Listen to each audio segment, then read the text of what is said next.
결전의 시간 이제 뭐 몇 시간 안 남았네요. 이재명은 대통령 되면은 다 된 줄 아는 것 같은데요. 빛의 혁명을 완수하겠다. 그러니까 자기네들의 혁명을 빛의 속도로 완수하겠다는 거죠. 김문수 후보는 거짓 없는 나라를 건설하겠다. 그러니까 이재명의 세력 같은 그 구라왕들, 사기왕들, 조작왕들 그런 거 싹 청소하겠다 이런 얘기인데 빛의 혁명 완수 의미심장합니다. 그러니까 우리가 생각하는 거하고 다르다니까요. 이재명 지지자들은 어떻게 생각하냐면요. 이 나라 빨리 뒤집어 엎어라는 거예요. 그러니까 지금 질서 있잖아요. 지금의 한국의 경제발전 이룬 질서, 자유민주주의 체제 빨리 뒤집어 엎고 왜냐하면 자기네들은 한이 있다는 거야. 지네들 생각입니다. 우리가 평가하는 게 아니라 지들 생각이 우리는 한 맺혔다. 우리는 복수를 해야 된다. 저 재벌들도 때려잡아야 되고 미국 놈들 때려잡고 중국하고 가까이 지내야 된다. 그리고 국가 돈 빚이면 어떠냐. 국채 막 발행해가지고 국민들에게 100만 원, 200만 원 막 나눠줘야 된다. 매달 좀 나눠주면 어떠냐. 근데 그거 해줄 사람이 이재명밖에 없다. 이렇게 생각하는 거예요. 그거 방해하는 놈들 있을 거다. 그건 이재명이가 다 때려잡을 수 있다. 다른 사람 대통령 시키니까 못 때려잡더라. 문재인 한번 시키니까 벌벌벌벌 눈치만 보고 그러더라. 오죽하면 북한에서 삶은 소대가리라고 그랬어요. 고려연방제 완수하라. 그랬더니 국민 눈치 보느라고 못했잖아요. 이재명은 할 놈이다 이거예요. 그리고 국가 돈 부채 막 만들어서 1인당 막 뿌려주고 그 다음에 우리 자기네들의 눈에 가시 같은 사람들 있잖아요. 대표적인 사람이 이제 윤석열 대통령이지. 빨리빨리 처단할 거다. 빛의 혁명으로 싹 없애줄 거다. 감옥에 다 집어넣을 거다. 그리고 재벌들도 다 뺏을 거다. 이렇게 생각하고 이재명 찍는 거예요. 그렇게 해달라. 우리는 어차피 이판사판 이 세상 내 능력으로 출세하기도 틀렸어. 내 능력으로 뭐 강남에 마시는 알부민 남재현 원장이 직접 배합한 건데요. 혈액 운반에 좋고요. 간과 심장 컨디션 개선하고 단백질 공급합니다. 피로 회복에 좋고요. 이봉규 TV 단독 혜택입니다. 2+1 한정 특가인데요. 하루 한 병이면 충분합니다. 알부민 좋은 거 아시죠? 애국 기업이에요. 또 남재현 화이팅. 아파트 갖기도 틀렸어. 근데 강남에 아파트 있는 놈들 배 아파. 내 능력으로 뭐 좋은 차 타기 틀렸어. 근데 좋은 차 타고 왔다 갔다 하는 놈들 저거 아주 때려잡고 싶어. 근데 그거 누가 때려잡느냐? 이재명이는 때려잡고 싶을 수 있는 놈이다. 그러니까 이재명의 범죄 사실이 오히려 그 사람들한테는 훈장이 되는 거예요. 그렇지. 저 정도 범죄를 저지르는 놈 사람이니까 다 때려잡을 수 있지. 아이고 저 샌님 같은 사람 안 돼. 제대로 자라온 사람들 안 돼. 그래서 이낙연 버리는 거예요. 저쪽에서. 이낙연 뭐 서울대학 나와서 기자하다가 국회의원 되고 무슨 뭐 도지사도 하고 아주 정상적으로 살아온 사람이잖아요. 아무리 우리 광주 출신이래도 저거 안 돼. 저렇게 정상적으로 살아온 사람은 안 돼. 그저 이재명이처럼 고등학교, 중고등학교 검정고시로 했잖아요. 아버지 야밤 도주 2번인가 했대잖아. 자기 말로 그러잖아요. 그렇지. 그런 사람이래야 되는 거야. 야밤 도주하고 정상적인 교육 안 받았잖아. 우돌끼리 우리 심정 똑같네. 그리고 막 주변이 7명인가 죽어나가 자빠졌잖아요. 그렇지. 저거야. 저렇게 막 할 사람이래야지. 이래서 지지하는 겁니다. 그러니까 우리 생각하고는 완전히 다른 거예요. 우리 이해가 안 되잖아요. 우리 마누라도 그래요. 아니 대한민국에 어떻게 이재명 같은 범죄인을 지지하는 사람이 이렇게 많냐. 이거 이상한 거 아니냐. 그게 이상한 게 아니라 그 사람들은 이재명이가 범죄자기 때문에 믿음이 간다는 거예요. 얌전한 사람 못한다는 거야. 지금 보세요. 선거 날 나오는 뉴스가 빛의 혁명을 완수한다예요. 오늘 나온 뉴스입니다. 이게 제가 헛소리로 떠드는 게 아니라 이재명이 이렇게 얘기한 거예요. 국민 눈치를 보면 중도라도 눈치를 봐야 될 거 아니에요.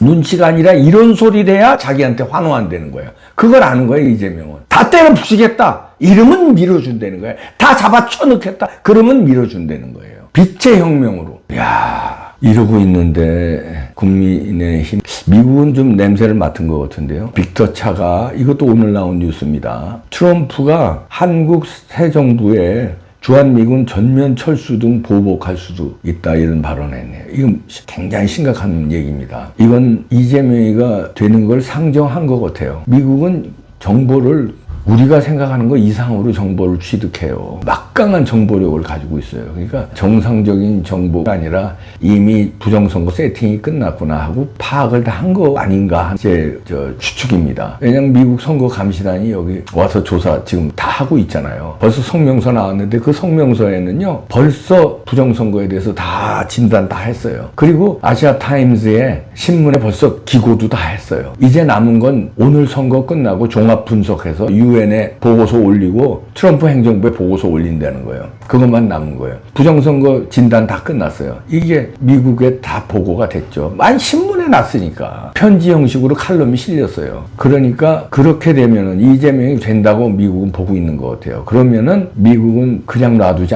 않는다. 트럼프가 보복한다. 그게 무슨 소리냐면 이재명이 중국의 셰시하고 그렇게 가는 대한민국하고는 같이 갈 수 없다.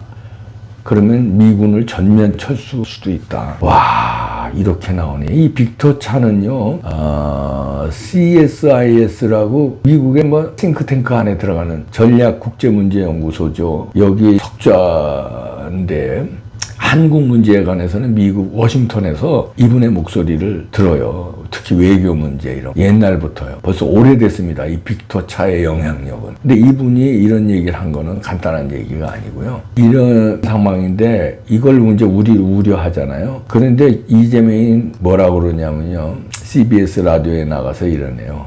트럼프 가랑이 밑도 길 수 있지만 나도 만만치 않다. 그러니까 국익을 위해서라면 트럼프 가랑이 밑도 기겠다 이러면서 쑥 안심을 시키면서 트럼프만 만만치 않지만 나도 만만치 않다는 건 뭡니까? 만만치 않게 자기도 뭔가 맞짱을 뜨겠다는 거거든요. 그러면서 이럽니다. 결국 쌍방이 득이 되는 길로 타협과 조정을 하는 것인데 사람이 하는 일은 사람이 만드는 일이고 사람이 다 해결할 수 있다. 자기가 다 해결할 수 있다는 거예요. 그러면서 중요한 얘기를 합니다. 이재명이 한 얘기예요. 누가 일방적으로 득을 보고 누가 일방적으로 손해보는 것은 외교가 아니다. 그것은 약탈이고 조공 바칠 때나 하는 일이다. 독립된 주권 국가들끼리 하는 외교는 쌍방에 모두 득이 되는 길이 있다. 우리는 꽤 카드를 가지고 있다. 이런 얘기를 해요. 그러니까 얼핏 들으면은 교과서 같은 얘기 같이 들릴 수 있어요. 왜냐하면 주고받는 거지. 외교라는 게 누가 일방적으로 손해보는 게 아니지. 독립된 주권 국가지 우리가. 어떻게 보면 이게 상식적인 얘기고 일반적인 얘기 같은데 이게 우리가 독립된 국가고 우리도 손해 하나도 안 본다 이러고 협상에 나서면요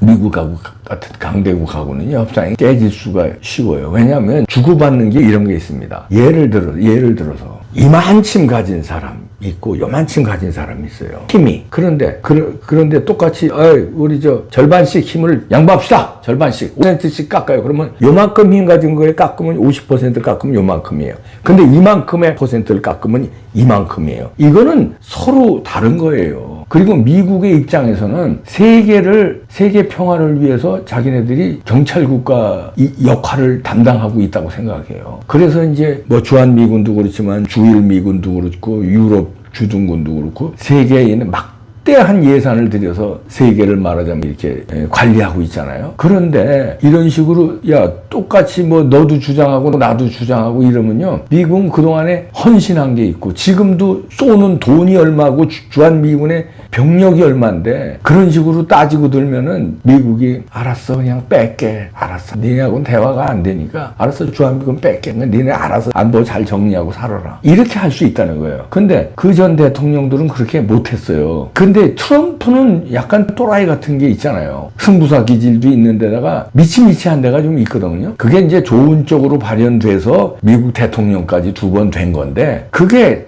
살짝 빈도가 어긋나면 빼고 한국 주한미군 빼고 일본으로다가 하고 일본하고 구함으로 다 옮기고 그다음에 대만 방어하는데 총력 좀 펼치고 일본에서 다 중국 넘어오는 거 커버하자.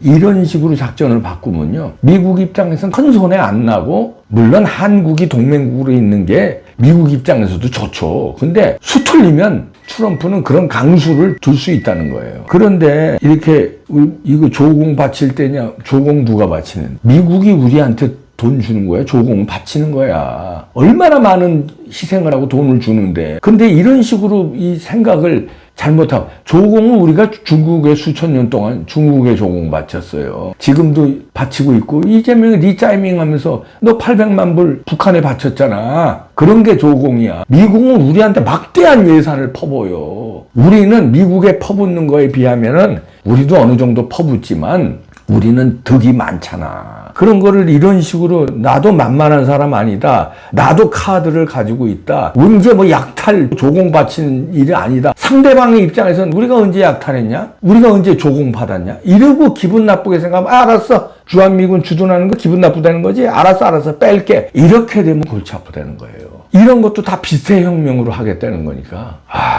오늘 선거 마치고 아시아투데이에서는 또 이렇게 분석했네요. 막판까지 요동친 판세, 이제 국민의 선택만 남았다 그러는데, 국민의 선택 남았죠. 몇 시간 이제 남은 거. 국민의 선택도 남았지만요. 부정선거 했느냐 안 했느냐나 부정선거 하는 사람의 선택에 달렸다는 이 나라 어떡할 거예요. 그래서 과천 선관위 앞에 전부 모인답니다. 그러니까 과천 선관위 앞에 여러분들도 김문수 후보를 응원하는 분들이니까 이제 누가 당선될지 모르잖아요. 그러니까 과천 선관위 앞에서 우리가 메아리를 쳐주면 부정선거 하는 사람들이 마지막까지 좀 쫄지 않을까 하는 마음에서 모여달라고 하는 부탁을 저도 받았고요. 저도 뭐 그런 식으로 해야 된다고 보고요. 과천 선관위에 여러분들 많이 모여주시기 바랍니다. 거기서 으쌰으쌰 하면서 선거 결과를 기다리면서 김문수 후보가 당선됐을 땐 같이 환호성 지르고, 마치 저 월드컵 4강 때 광화문에 다 집결했던 것처럼 대한민국 짜자짜자짜 하고, 부정선거가 해서 만약에 졌다 그러면 또 거기서 뭔가 우리가 단체의 힘을 보여주고. 긴장된 순간이네요.